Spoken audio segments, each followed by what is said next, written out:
네, 안녕하세요. AP투자연구소의 윤삼일 팀장입니다. 오늘 알아볼 기업은 현재 코로나 치료제 관련해서 모멘텀이 있는 부강약품이고요. 코드 번호는 003000입니다. 전일에 이어서 리뷰를 한번 진행해 보게 될 것 같고요.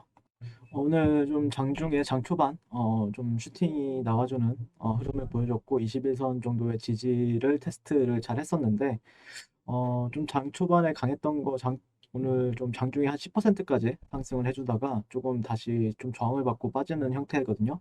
그에 대해서 한번 얘기를 해보게 될 것 같고, 일단 부강약품 같은 경우에는 제가 거의 일주일에 매일 아니면은 한 4회 정도 영상을 꾸준히 리뷰하고 있는 종목이고, 사실 뭐 내용적인 측면에서는 부강약품이 유난히도 뉴스나 아니면은 뭐 이슈가 크게 없기 때문에 그냥 저 같은 경우에는 매매 전략이라든지 아니면은 가격적인 부분들에 대해서 얘기를 많이 하는 편이고, 이 영상을 또 처음 보시는 분들도 계시기 때문에 어느 정도 다소 내용이 중첩이 되더라도 양해를 부탁드리게 될 것 같습니다. 그리고 오늘 좀 이슈가 하나 있었죠. 하나가 있었는데 보시게 되면 부강약품이 지난해에 이어서 두 번째 레버비를 임상 승인이 나왔다라고 이제 얘기가 나오더라고요. 그래서 첫 임상 순조롭다. 그리고 바이러스 활성도에 따른 치료 효과를 살펴볼 것이다. 이렇게 얘기가 나왔었는데 한번 간단하게 읽어보시게 되면은 부강약품이 지난해에 이어서 두 번째로 비형 간염 치료제 레버비를 임상을 진행한다. 식품의약안전처는 지난 7일 부강약품의 레보비르 30mg 캡슐에 대한 이상 임상을 허가를 했다. 공개된 내용에 따르면 부강약품은 경증과 중등증 코로나 바이러스 감염증 환자에게 레보비르의 유효성과 안전성을 평가한다는 계획이다. 이중맹검, 부작위 배정, 위약대조 방식의 진행이 된다. 그래서 지난해 4월 식약처로부터 레보비르 임상 계획을 허가받고 진행 중에 있지만 부강약품은 새로운 임상을 통해 레보비르의 효과를 충분히 검증한다는 입장이다. 이렇게 얘기를 하고 있습니다. 특히 지난해 임상에서는 경증 환자 없이 중등증 코로나 환자 60명을 대상으로 진행됐지만 이번 임상에서는 경증 환자를 포함하고 새로운 환자군을 모집, 임상 내용이 일부 변경될 것으로 보인다. 네, 관계자는 지난해부터 시행된 임상은 이번 1월까지 환자 모집을 계획, 병행 중이며 순조로운 상황이라면서 아직까지는 해외에서 진행하는 것보다 국내에서 진행하는 것에 주안점을 두고 있다라고 언급을 했다라고 합니다. 그래서 이번 임상에서 항바이러스제인 만큼 체내 바이러스 활성도에 따른 치료 효과도 살펴볼 예정이라면서 지난 임상과 달리 새로운 임상 시험이지만 실시 기간도 지난해와 크게 달라지지는 않을 것 같다라고 설명을 했다라고 합니다. 네. 그래서 그 레보비르 같은 경우에는 어, 여러 차례 설명을 드렸지만 2001년도 6월 만성 비형 간염 치료제로 국내에 허가되었고요. 작년에 이제 그 코로나가 발발이 되었을 때 처음으로 이제 이상 승인이 된 그 코로나 치료제 약물 물질이죠. 예. 근데 이게 조금 순조롭게 임상이 진행이 되고 있다라고 하는데 조금 미뤄지고 또 있고 또 두 번째 레버빌의 임상도 진행이 되고 있다. 라고 지금 얘기가 나오고 있습니다. 예, 그것 때문에 지금 주가가 상승을 하는 건지, 주가가 오늘 상승을 했던 것인지. 근데 약간 뭐 특별히 이렇게 그 뭐라 해야 될까요? 뭐 오늘 주가가 상승했을 때 뭐 덱사메타손 관련주 뭐 이렇게 되었는데 어, 조금 헷갈리는 부분들도 있고, 근데 좀 약간 실망감도 있는 것 같습니다. 진행이 그래도 우리나라에서는 가장 앞서 있다라고 9월 달까지는 얘기가 나왔었는데, 막상 11월 달에 보니까 녹십자나 종근당, 셀트리온 쪽에 확실히 밀리고 있는 건 맞죠, 지금. 예, 그러다 보니까 약간 올라가려다가 못 올라가는 느낌인 것도 있습니다. 예. 그리고 조금 걱정이 되는 부분들도 있는데, 일단 좀 지켜봐야 될 것 같고요. 어제는 이제 제가 좀 약간 농담은 아니었고 약간 그 종토방에 뭐 이렇게 오늘 그래도 뉴스라도 이렇게 나왔었는데 보면 부학약품이 뉴스가 그렇게 많이 없어요. 그래서 종토방 가서 저는 부학약품 리뷰하기 전에 한 번씩 보거든요. 분위기가 어떤지. 그래서 좀 약간 욕을 많이 듣는다 싶으면은 괜찮더라고요. 부학약품이 막 이 개잡주 뭐 이런 식으로 이렇게 얘기를 듣게 되면은 실질적으로 좀 단기적으로 슈팅을 주는 경우가 있더라고요, 더러. 네, 아무튼 그거에 대해서 좀 얘기를 해봤었던 것 같고, 뭐 아무튼 오늘 좀 10% 어제 뭐 이후로 10% 정도 상승을 해줬었는데, 1차적으로 조금 기대했던 거 이상으로 잘 슈팅은 나왔어요. 생각보다 슈팅은 잘 나왔는데, 실질적으로 오늘 그 어제 말씀을 드렸던 내용 같은 경우에는 이런 추세적인 부분들에 있어서 뭐 주목을 해보자라고 이제 말씀을 드렸죠. 네. 그래서 지금 추세라고 하면은 단기적인 추세, 단기적으로 지금 이어지고 있는 추세가 이렇게 진행이 되고 있죠. 이 채널적인 부분들에서 지금 추세가 진행이 되고 있기 때문에 여기가 추세 하단 구간에 근접이 되어 있는 구간이다 보니까 단기적으로 또 매수세가 나올 수 있는 구간도 맞았거든요. 근데 어, 다만 지금 보여지다시피 지속적으로 이런 구간들을 돌파를 시도는 하고 있지만 실패를 하고 있죠.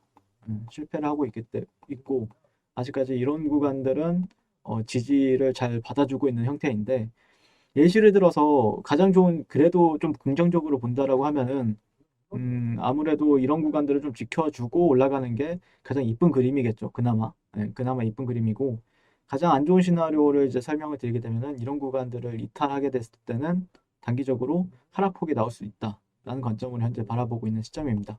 예, 그래서 최소한 지켜줄 거라고 하면은 이런 구간들은 단기적으로 지켜줘야 되고 만약에라도 못 지켜준다라고 했을 시에는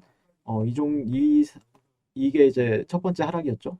그리고 나서 이거를 보통 사람들은 저 같은 경우에는 이제 수렴이라고 이제 표현이 하기 때문에 이탈이 나온 시점부터는 이 정도의 하락폭을 이 구간에서도 재개되기 때문에 한참 밑에서 이제 반등을 보게 됩니다. 어제도 말씀드렸지만 60일선 정도 이런 구간들에서 보기 때문에 최소한의 이런 구간 이런 시나리오가 안 나오는 게 가장 좋겠죠.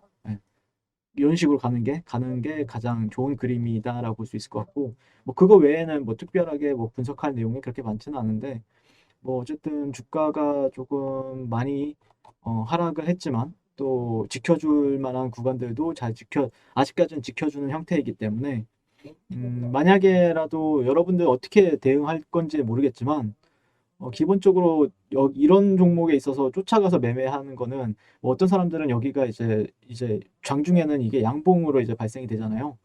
장중에는 이런 식으로 양봉이 발생이 되었을 텐데 이제 이거를 보면서 이 캔들을 보면서 아 이제 진짜 가려나 보다.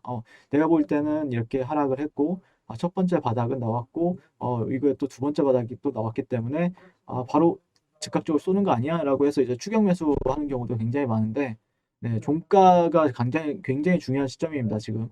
네, 종가나 1시간 차트나 아니면 일봉상, 네, 1시간 차트, 네, 1시간 차트상, 이런데 종가가 뭐 오늘 만약에 28,000, 29,000원 이상에서 이제 주가가 놀아줬다라고 하면은 조금 더 긍정적으로 바라볼 수는 있는데, 바로 즉각적으로 그렇게 매수세는 단기간적으로 나오긴 했지만, 그만큼 또 빠르게 청산을 한 흐름이기 때문에, 아마 여기를 지금 한 번, 두 번, 세 번째 이제 테스트를 한다라고 하면은 다음 주 시장에서 만약에 조금 기대를 해봐야 될 것은 다시 한 번 더 이런 추세를 깨지 않고 올라가느냐에 대해서 아마들 많이들 보지 않을까.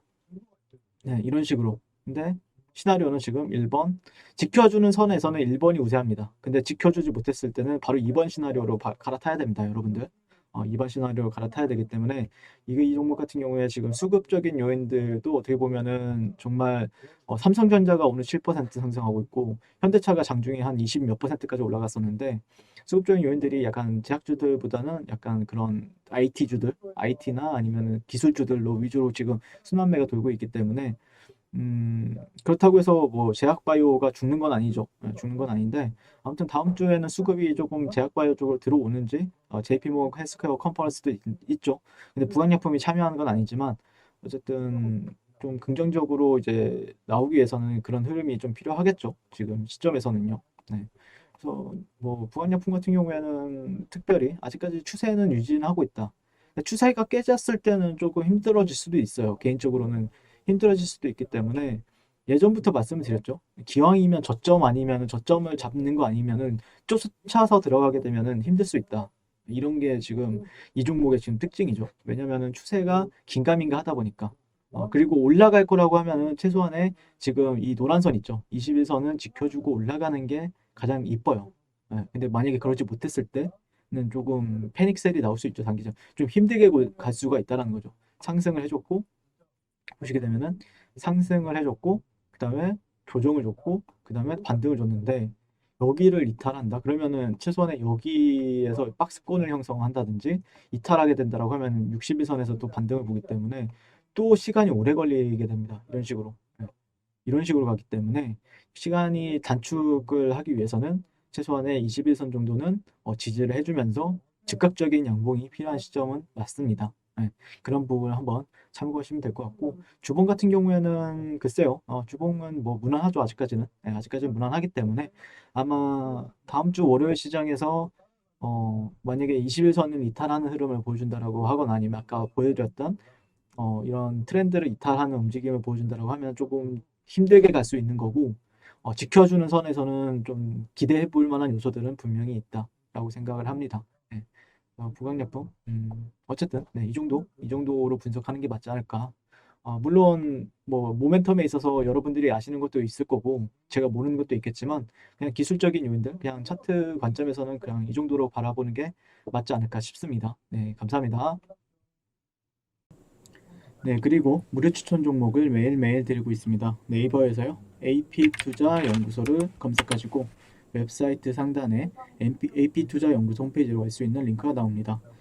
클릭하시게 되면 홈페이지로 접속을 하실 수가 있는데요. 화면 가운데 라이브로 깜빡깜빡하는 게 보이시죠? 그 밑에 2021년 무료 추천 종목이 있습니다. 네, 클릭하시게 되면 매일매일 저희 소장님께서 댓글로 리딩을 해드리고 있고요.